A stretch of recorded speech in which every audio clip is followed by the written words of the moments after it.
أشهد أن لا إله إلا الله. It is a hadith, the famous hadith that's narrated by Thawban, where the Messenger of Allah ﷺ, he said, the people will soon summon one another to attack you as people eating from a dish would invite others to share food. Okay? And so Rasulullah ﷺ is like, they're going to come, people are going to be invited as if they're carving you up. The Muslim world, they're carving you up to, as if they're being invited to eat from a dish. And if you look at colonialism and the effects of colonialism, that's exactly what happened. Okay? European nations, they just carved it up. You look at some of the borders, it's just like almost like a straight line. It's like drawn with a ruler. Okay? There's not even natural borders. And you see actually the effects, unfortunately, the ill effects afterwards. You've seen so much strife in Africa, civil war, and chaos. You've seen this issue of Kashmir. That's actually a holdover from colonialism, from how they left everything in flux. If you look at Palestine, again, we see the effects of colonialism. So when you have like these colonial empires and nations coming in and kind of carving up, it's like, they came in and divided up these resources for them to consume. And so when the Messenger of Allah ﷺ said this, one of the Sahaba said, is it because we're going to be few in number? Because I want you to think about the mindset of the Sahaba. They're thinking like in Mecca. In Mecca, they had very few Muslims, and because of their few in number, the Quraysh the Mushrikeen were able to kind of oppress them, take advantage of them, bully them around. So they're saying, is it because we're going to be few in number? Because they're thinking about maybe we're just so badly outnumbered that people are going to be able to overcome us and bully us. They're thinking maybe about Mecca, right? And so the Messenger of Allah ﷺ clarifies that. He says, no, you will be numerous at that time. But you're going to be, he describes the insignificance of those numbers. That you're going to be like the froth, like the scum that is carried away on the ocean, on the sea. And Allah subhanahu wa ta'ala will take away the fear from the hearts of your enemies and cast wahan in your hearts. And so the Sahaba asked, what's wahan? And the Messenger of Allah said, love of this dunya and fear of death. So the quality is more important than the quantity. Like if I were to say to you, here, I'm going to give you a choice. 1,000 Facebook friends, okay? Or like 2 real friends, like, real friends that like you call them up 2 a.m., I need you, they're there. What are you going to pick? Who's going to pick the 1,000 Facebook friends, right?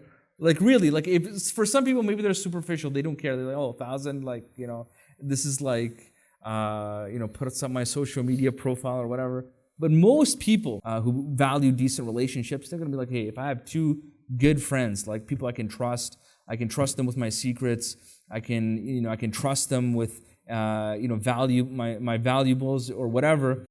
I'd rather have someone like that. I'd rather have people like that. And similarly, when you look amongst the Muslims, you see people who are just Muslim. They're Muslim by name. That's it. Muslim, maybe by their outer appearance, by name, whatever. Oh, I'm categorized as a Muslim. How many of those Muslims then are mu'min? They're true believers. Okay, so they're trying to fulfill the different branches of Iman. And how many of them reach the state of muhsin, where they're perfecting their good deeds, they're perfecting their deen? And when you look at how Allah subhanahu wa ta'ala describes people, in this case it was Bani Israel, Allah subhanahu wa ta'ala says, فَلَا يُؤْمِنُونَ إِلَّا قَلِيلًا. So they believe not except for a few. So even amongst the Muslims, Allah subhanahu wa ta'ala says is that only a few people are going to be Muslim. Okay? So you're going to have not the majority is going to be Muslim, but you're going to have a few people, they believe not except for a few. So as if that's the exception. And now, the people who believe, how many now, once they say La ilaha illallah, are they going to remain steadfast upon that? And so Allah subhanahu wa ta'ala, He tells us about when Bani Israel, who said that they would believe, and he told them, what does that mean? So what do you have to follow up with? What do you need to be continuous upon? So it was told to them in Surah Al-Baqarah 83 that you need to believe in Allah alone, you need to be dutiful to your parents, you need to be good to the orphans, to your kin, to the poor, you need to speak good. So there's a lot of things that go along with belief that you need to stay steadfast with. It's not easy all this time to stick with it. And so about these people, Allah subhanahu wa ta'ala tells us in this ayah, إِلَّا قَلِيلًا مِنْكُمْ, that they slid back. At the beginning of the ayah says, they slid back except a few of you. So most of them, when they were supposed to be doing all this as part of their belief, as part of their iman, that they slid back, except for a few. They went back to what they were doing. So from those who don't believe to believe, it's few, and it's fewer still that those people who stay steadfast upon that. And then the cream of the crop, the ones that, they are looking to initiate. They're looking to do more than the bare minimum. They're looking to always excel, be the first. Be the first. So if you see people collecting for sadaqah, they want to be the first to give for the sake of Allah subhanahu wa ta'ala. Hey, we need you to volunteer for the da'wah. I'm going to be the first to help out, do whatever I can. Can you make dua for me? You're amongst the group, you want to be the first one to make dua for so-and-so. And so there's going to be a few, even fewer, who are always going to be the first to adhere to the deen of Allah subhanahu wa ta'ala, to promote the deen of Allah subhanahu wa ta'ala, and to excel. And Allah subhanahu wa ta'ala tells us about these people, وَالسَّابِقُونَ السَّابِقُونَ, that the foremost, so the people who are foremost racing, they're going to be the foremost, the first in Jannah, أُولَٰئِكَ الْمُقَرَّبُونَ, and they are going to be the closest to Allah subhanahu wa ta'ala.